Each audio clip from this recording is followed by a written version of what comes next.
Chers téléspectateurs de Black TV, bonjour et bienvenue dans cette émission. C'est une émission qu'on va vers sur la santé et aujourd'hui on va parler sur le VIH/SIDA, sur les jeunes. Et aujourd'hui j'ai deux invités. Un s'appelle Tanguy, bonjour et bienvenue dans cette émission. Bonjour, merci. Et l'autre s'appelle Edwige, bonjour et bienvenue. Bonjour, merci. Et comme je vous ai dit, on va parler sur le VIH/SIDA et dans ces jours vraiment, on néglige le VIH/SIDA, surtout avec les jeunes. On s'est dit que le VIH/SIDA c'est une maladie comme les autres, mais on n'a pas vraiment la même peur qu'on avait avant dans les années passées. Mais on voulait savoir vraiment si on dit dans ces jours qu'on néglige cette maladie, qu'est-ce qu'on veut dire par là? Bon, il est vrai que la plupart négligent cette maladie, c'est vrai. Et par rapport aux années passées, quand on entendait du VIH, on avait d'un coup peur de la maladie. Mais aujourd'hui, les gens prennent ça comme une habitude. Beaucoup d'autres se disent que, au lieu d'avoir des diabètes, des hypertensions, ils préfèrent avoir le VIH. Donc, ils ne voient plus la gravité de la maladie. Il est vrai que beaucoup, surtout chez les jeunes, beaucoup pense que le VIH n'est plus une maladie dangereuse comme avant, mais c'est une chose à dire que il faut qu'ils enlèvent ces genres d'idées dans leur tête. Il faut qu'ils enlèvent ces connaissances erronées dans leur tête. Il faut qu'ils sachent que le VIH, c'est toujours une maladie qui est grave et qui se propage dans notre pays, surtout chez les jeunes. Il faut qu'ils sachent comment se protéger contre cette maladie. Il faut qu'ils sachent que la maladie se propage toujours. La maladie nous guette tous les jours. Et de ces faits-là, on aimerait souvent inciter les jeunes à savoir et à connaître de quoi est donc le VIH, c'est quoi le VIH, comment elle se propage la maladie et comment se prévenir contre cette maladie, quels sont les risques de cette maladie. Et c'est un peu ça qu'on peut parler sur le VIH. Ok, merci. Le fait qu'on ne voit pas la même gravité de cette maladie, ça a un problème dans la société ou bien dans son monde, surtout chez les jeunes? Je me dis que aujourd'hui, le pourquoi de cette différence de gravité qui s'observait auparavant, je me dis qu'il est en grande partie dû à ce qu'aujourd'hui, par exemple, si on observe actuellement dans nos campus et dans nos universités, il y a toujours des conférences, des séminaires qui sont beaucoup plus centrés sur ce fléau qu'est le VIH/SIDA. Et je me dis que bon nombre de jeunes et de personnes aussi adultes sont beaucoup plus informés qu'ils ne l'étaient dans les années passées.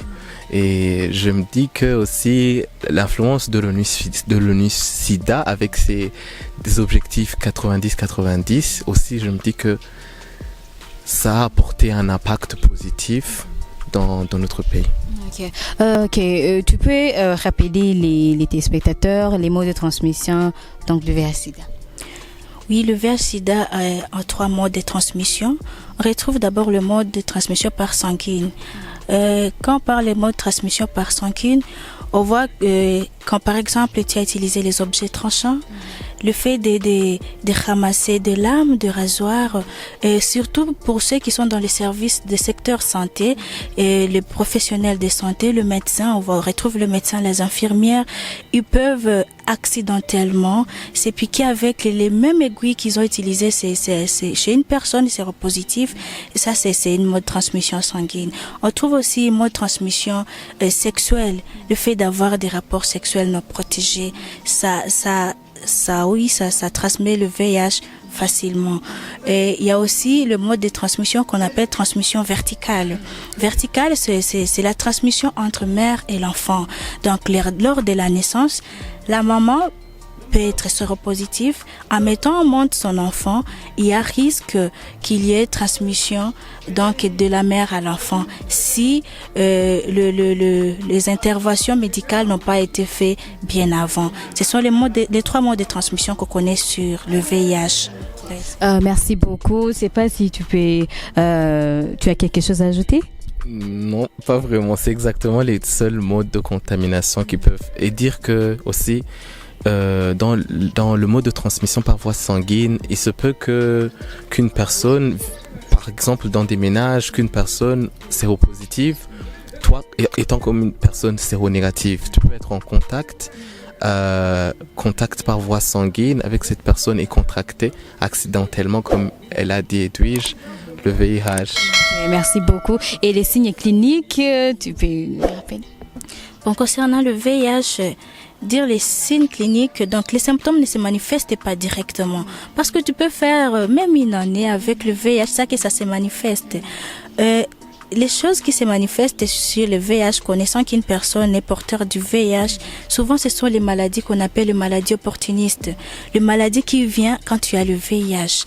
Par exemple, la tuberculose. Souvent, les personnes qui ont la tuberculose, on a tendance aussi à faire des examens pour voir s'ils ont aussi le VIH. Parce que de personnes avec une tuberculose, souvent ils sont porteurs aussi du VIH. Donc pour dire que les signes cliniques, ça ne se manifeste pas directement.